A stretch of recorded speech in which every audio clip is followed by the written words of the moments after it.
und herzlich willkommen hier im Liquid Himmel. Mein Name ist Phil Good und ich grüße euch. Ich muss mich bei euch entschuldigen, ich weiß es. Ich habe ein bisschen ein schlechtes Gewissen. Ich habe ewig kein Video mehr gemacht. Ich glaube, das letzte war im Februar, Mitte Februar oder sowas. Also das ist über 4 Monate her. Und das war eigentlich so nicht geplant. Also der Plan war eigentlich, dass ich kontinuierlich wieder Videos mache, aber dazu ist es nicht gekommen. Ich hatte einige Dinge, um die ich mich kümmern musste, die mich so ein bisschen beansprucht haben und vor allem auch geistig. Aber eben, man muss halt die Dinge machen, wenn sie anstehen. Und ich möchte euch heute ein bisschen erklären, wie das alles war und wo ich jetzt stehe und wie mein Leben in Südamerika ist. Es soll also so ein bisschen ein kleiner Zwischenbericht sein. Im Moment, wenn ich durchs Fenster schaue, haben wir Winter. Ich weiß, in Europa ist jetzt Hochsommer. Bei uns ist es genau das Gegenteil, nämlich mitten im Winter, wobei ich mich nicht beklagen darf. Also der Winter hier ist ganz anders, als ich ihn kenne aus der Schweiz. Er ist hier viel freundlicher, viel heller.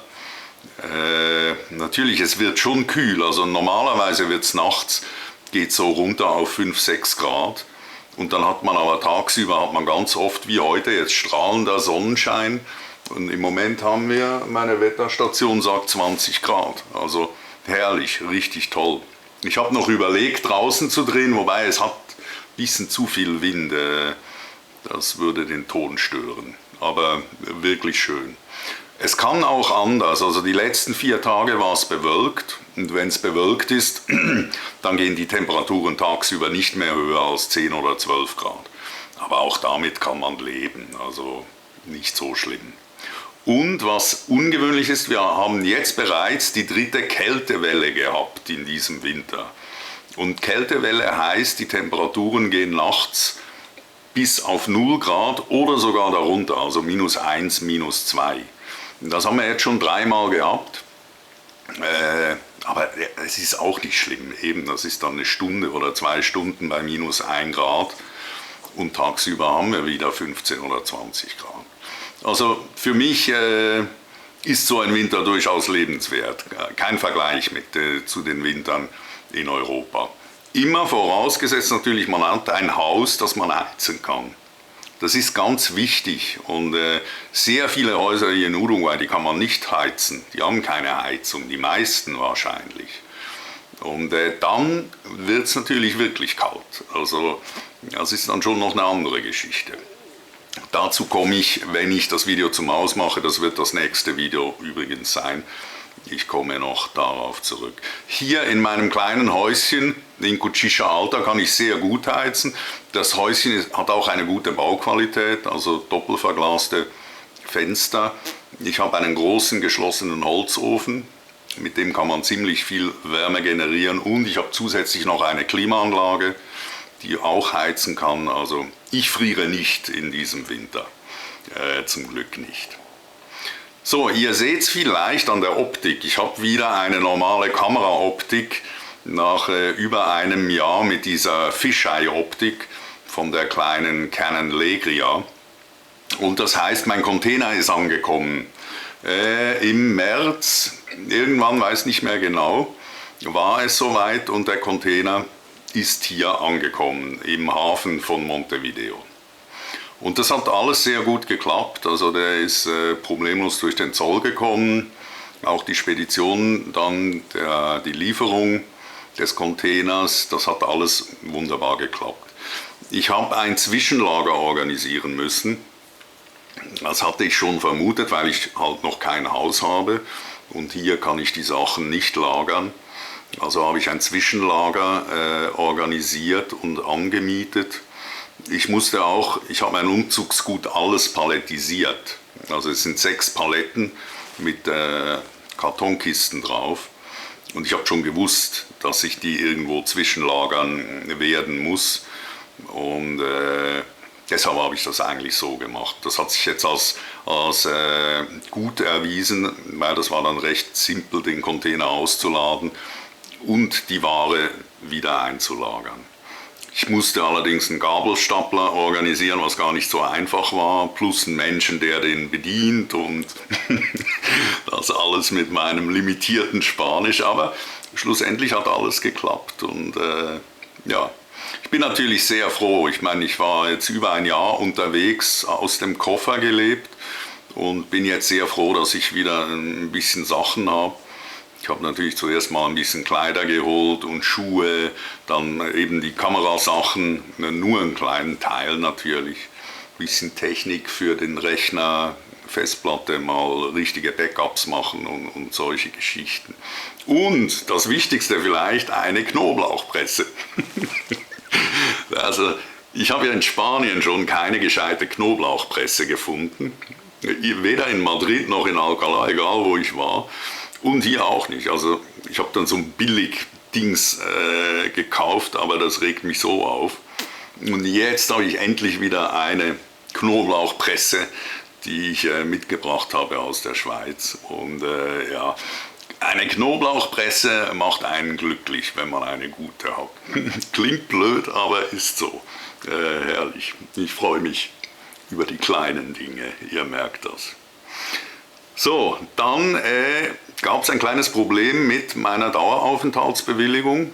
Ich hatte euch, glaube ich, noch gesagt, dass ich die schriftlich zugesprochen bekommen habe. Das war so. Aber als ich die physische Karte abholen wollte, haben die gesagt, ja, Moment mal, da gibt es irgendein Problem.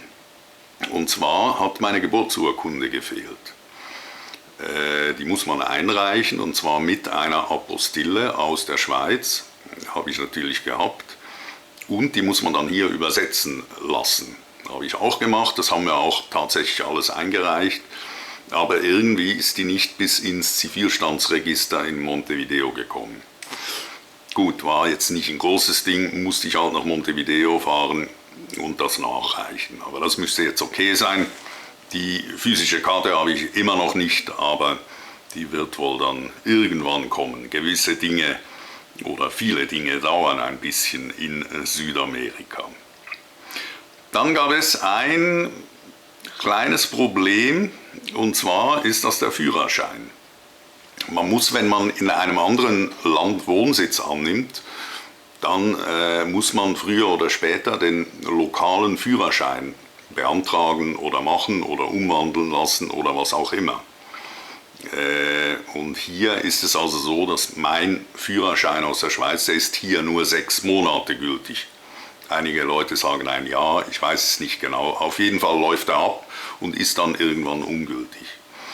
Normalerweise kann man das einfach umwandeln lassen, also den Schweizer Führerschein in den uruguayischen. Und das ist im Moment nicht mehr möglich. Es gibt offensichtlich einen Fehler im System zwischen Uruguay und der Schweiz. Und deshalb ist das nicht mehr möglich. Das wird irgendein diplomatisches Ding sein, keine Ahnung. Und der Chris, mein Einwanderungshelfer, der hat alles versucht. Also wirklich von Pontius zu Pilatus. Er hat sogar noch mit dem Außenministerium Kontakt gehabt, aber es ist nicht möglich im Moment. Ja, und dann bleibt nur eine Möglichkeit, und zwar, ich mache die Fahrprüfung hier neu, mit allem, was dazugehört. Und ich habe dann so, nach dem ersten Schreck habe ich mir das überlegt und habe gedacht, ja okay, warum eigentlich nicht? Ich meine, Autofahren kann ich. Ich traue mir zu, dass ich auch mit 53 die Prüfung noch einmal bestehe. Und das wird bestimmt ein Abenteuer. Und das war es dann tatsächlich auch. Aber ein positives war, ich habe viel gelernt. Man muss dazu erst einen Gesundheitscheck machen. Das ist mehr so eine Formsache. Man muss irgendwie 30 Fragen beantworten. Also nimmt man Drogen oder Alkohol? Hat man irgendwelche Ohnmachtsfälle während dem Fahren? All so ein Zeug. Und dann ein kurzes Gespräch mit einer Ärztin oder einem Arzt. Und dann kann man sich zur Theorieprüfung anmelden. Und das habe ich dann versehentlich gemacht. Ich dachte, ich muss dieses Gesundheitsding einfach einreichen beim Rathaus. Ich habe da nicht alles verstanden, was die mir gesagt haben. Und erst im Nachhinein habe ich dann diesen Zettel, den ich gekriegt habe, dem Chris geschickt. Und der hat gesagt, ja, du hast dich für die theoretische Prüfung angemeldet. Da habe ich gesagt, oh, okay, so schnell hätte ich das eigentlich nicht haben wollen. Hatte dann nur 2 Wochen Zeit. Weil ich habe relativ schnell gemerkt, dass die theoretische Prüfung wahrscheinlich das Schwierige wird. Ich meine, die praktische Autofahren kann ich. Ich fahre seit 35 Jahren unfallfrei. Ich habe in der Schweiz im Jahr zwischen 60.000 und 80.000 Kilometer gemacht. Das wird nicht das Problem sein. Aber die Theorie, nicht eigentlich wegen den verkehrstechnischen Dingen, sondern wegen der Sprache. Weil diese Prüfung gibt es natürlich nur in Spanisch. Und mein Spanisch ist mittlerweile eigentlich recht passabel.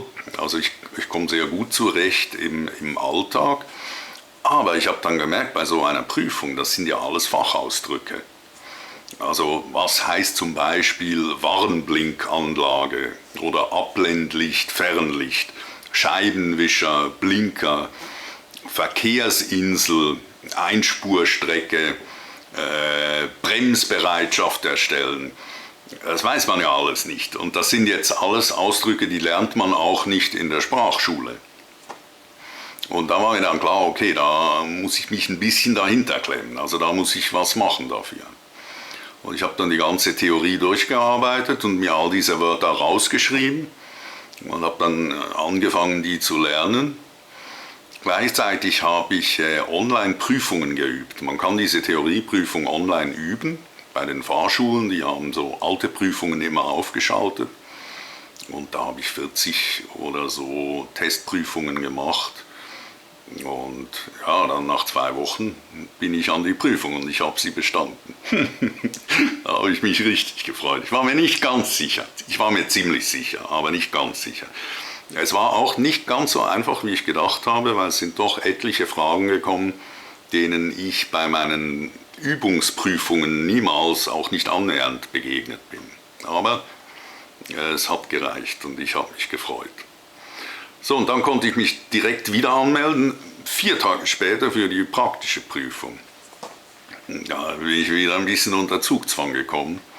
Da habe ich dann die Fahrschule kontaktiert. Der hat gesagt, ja, komm morgen vorbei, wir machen mal eine Fahrstunde und dann gucken wir, wie es aussieht. Und dann bin ich mit dem Fahrlehrer, der Julio, toller Mann, ganz erfahren, hat er mir genau gezeigt, was man wo machen muss, wo die immer ungefähr durchfahren, worauf sie achten. Und nach einer Stunde hat er gesagt, komm, easy, du bist prüfungsbereit, das machen wir. Und dann bin ich mit ihm zur Prüfung, ich habe die Prüfung mit seinem Auto gemacht, war so ein Hyundai i10, ganz ein kleines Auto. Ja, das hat super geklappt, obwohl ich habe einem Fußgänger den Vortritt genommen. Das war ganz blöd. Beim Rechtsabbiegen hätte der Fußgänger Vortritt gehabt. Und ich war im Moment nicht konzentriert und bin einfach durchgefahren. Der Fußgänger hat natürlich gewartet. Und ich habe dann aber sofort gesagt, oh oh. Und dann hat der Experte, der ist neben mir gesessen, hat gesagt, was hast du falsch gemacht? Da habe ich gesagt, der Fußgänger hätte Vortritt gehabt. Da hat er gesagt, ja, unbedingt, ganz wichtig. Da habe ich gesagt, ich weiß es. Und er hat es mir durchgehen lassen, weil alles andere offensichtlich in Ordnung war. Ja, und dann musste ich am Abend noch einen Kurs machen, und zwar einen Kurs über defensives Fahren. Der hat 1 Stunde 45 gedauert. War noch recht interessant, ich habe einiges mitnehmen können. Fand ich noch eindrücklich. Ich war natürlich mit Abstand der Älteste. Die waren alle so zwischen 18 und 20, aber der Lehrer, der das vorgetragen hat, der hat das super gemacht, war eindrücklich und spannend. Ja, und am nächsten Tag konnte ich meinen Führerschein abholen. Da habe ich mich richtig gefreut. Ein Meilenstein. Ja, schön. Wie ist die Fahrprüfung? Haben mich auf Facebook viele gefragt. Sie ist absolut vergleichbar mit einer Führerscheinprüfung in Europa. Also Theorie wie Praxis. Die Theorie unterscheidet sich, ganz wenige Dinge unterscheiden sich. Es gibt zum Beispiel für Motorradfahrer gibt's noch ein paar Handzeichen mehr. Die Verkehrsschilder weichen ganz leicht ab teilweise, aber praktisch das Gleiche, auch die Verkehrsregeln das Gleiche. Und auch die praktische Fahrprüfung, die wollen ungefähr das sehen, was sie in Europa auch sehen wollen. Vollbremsung, Rückwärts fahren nur mit Spiegeln, man darf den Kopf nicht drehen. Das ist ganz wichtig. Dann einparken natürlich seitwärts und dann eine kurze Fahrt durch die Stadt. Da wollen Sie sehen, anfahren am Berg und zwar ohne Handbremse, also nur mit Kupplung und Gas. Und dann wollen Sie sehen, wie reagiert man an Stoppschildern im Kreisverkehr, bei nicht, also kein Vortrittsschilder. Rechts vor links ist hier ganz wichtig, weil ganz vieles Einbahn ist, ja, solche Sachen. Nichts Wildes, aber ja, war schön. Ich freue mich, dass ich das gemacht habe. Jetzt bin ich wieder legal mit meinem kleinen Suzuki unterwegs hier in Uruguay.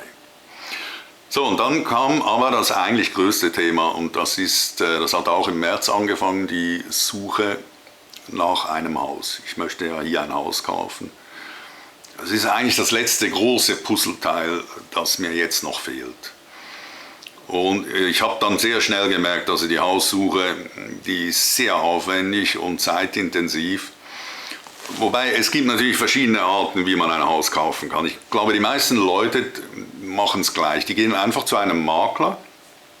Wenn sie wissen, in welcher Gegend dass sie ungefähr wohnen möchten, gehen sie zum Makler und sagen, guck, ich suche ein Haus, ungefähr so groß, so viele Zimmer, ungefähr diese Lage zum Meer und das ist mein Budget. Und dann wird der Makler 3, 4, 5 Vorschläge machen, man besichtigt die Häuser und kauft dann eins. Das ist der normale Weg. Aber ich habe es natürlich wieder anders gemacht.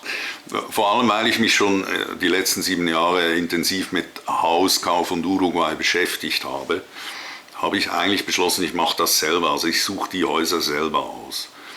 Und da gibt es etliche Online-Plattformen, die man benutzen kann. Natürlich all die Webseiten von den Maklern. Aber dann gibt es auch offene Plattformen wie Mercado Libre oder Infocasa, wo auch zum Beispiel Besitzer inserieren können, also ihre Häuser verkaufen können, aber auch die Makler. Und am Schluss waren das irgendwie 30 solche Plattformen, die ich dann täglich durchsucht habe und geguckt habe. Ist ein neues Haus dazugekommen, haben sich irgendwelche Preise verändert und. Und das war sehr aufwendig. Und ja, ich habe dann nächtelang wirklich, ich konnte keine Häuser mehr sehen am Schluss. Also mir hat der Schädel gebrummt vor lauter Häusern. Und dann natürlich immer am nächsten Tag habe ich Kontakt aufgenommen zu den Maklern oder den Besitzern, versucht einen Besichtigungstermin zu machen, dann eben besichtigen und. Also recht aufwendig. Und dann hatte ich irgendwann ein Haus gefunden, von dem ich glaubte, dass es perfekt ist. Genau das, was ich suche. Ja, toll, auch in meinem Budget. Ich hatte vorhin schon ein Angebot für ein Haus. Das wäre auch so ein Traumhaus gewesen für mich.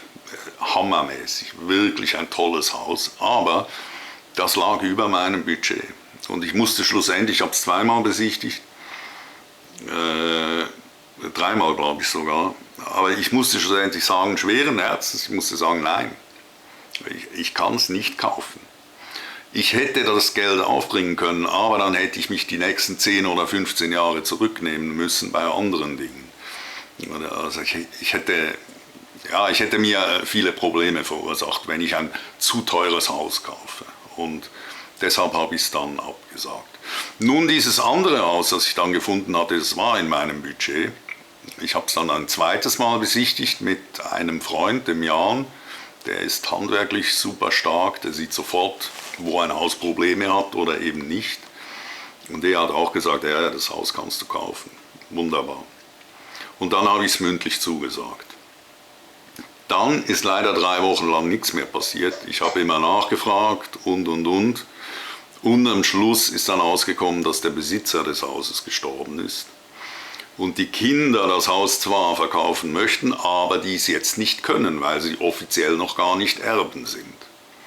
Also bis das Erbschaftsverfahren dann irgendwann durch ist, und da hat meine Notarin gesagt, das kann ewig dauern. Im besten Fall 3, 4 Monate.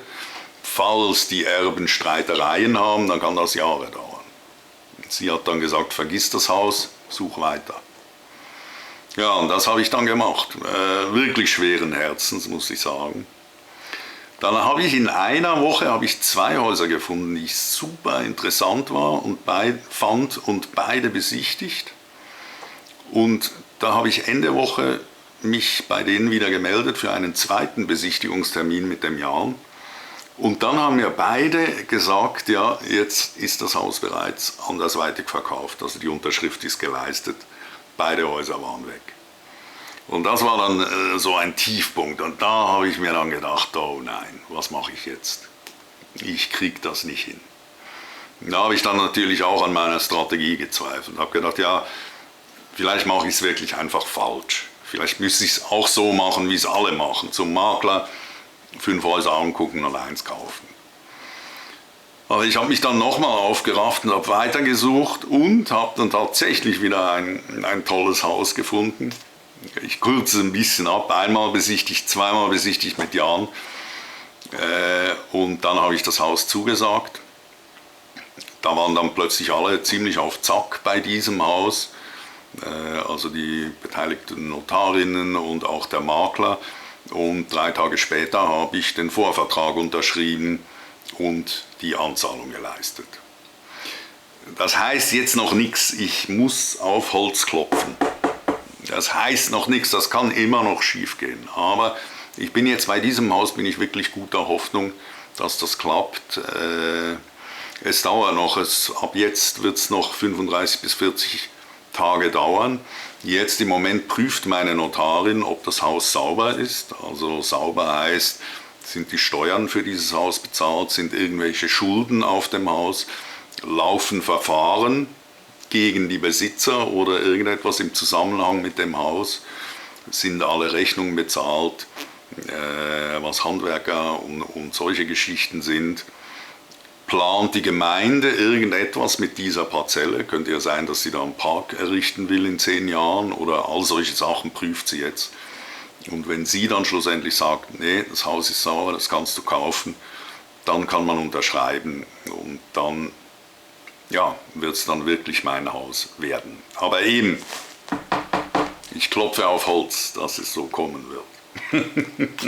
Drückt mir die Daumen, das würde vielleicht auch noch helfen. Ja, ihr seht, ich war schon so ein bisschen beschäftigt und wie es halt so geht im Leben. Man muss die Dinge nehmen, wenn sie kommen. Und es ist jetzt aber nicht so, dass ich einen Stress hatte, wie ich ihn früher in der Schweiz gehabt habe. Natürlich nicht. Also ich habe immer genug Zeit gehabt zum Spazierengehen, auch für andere Sachen, Ausflüge gemacht, Freunde besucht und. Also so einen Stress habe ich nicht gehabt. Aber eben halt geistig vereinnahmt, dass man sich halt um Dinge kümmern muss. Und das habe ich gemacht. Es ist alles aufgegleist. Und ich freue mich auf alles, was jetzt noch kommt. Das wird hoffentlich noch einiges sein. So, für den Moment soll es das sein. Einfach, dass ihr wisst, ich bin noch da, es gibt mich noch, es geht mir gut.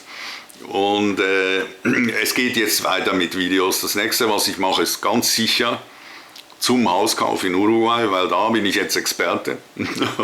Da weiß ich jetzt wirklich Bescheid. Also erstmal soll man kaufen, soll man mieten. Das ist eine Grundsatzentscheidung, die man treffen muss. Falls man kaufen will, worauf soll man achten? Was sind die wichtigen Punkte, auf die man achten soll und die man berücksichtigen muss? Für heute war es das. Ich wünsche euch etwas sehr, sehr Schönes. Und ich grüße euch, macht's gut, bis zum nächsten Mal und tschüss.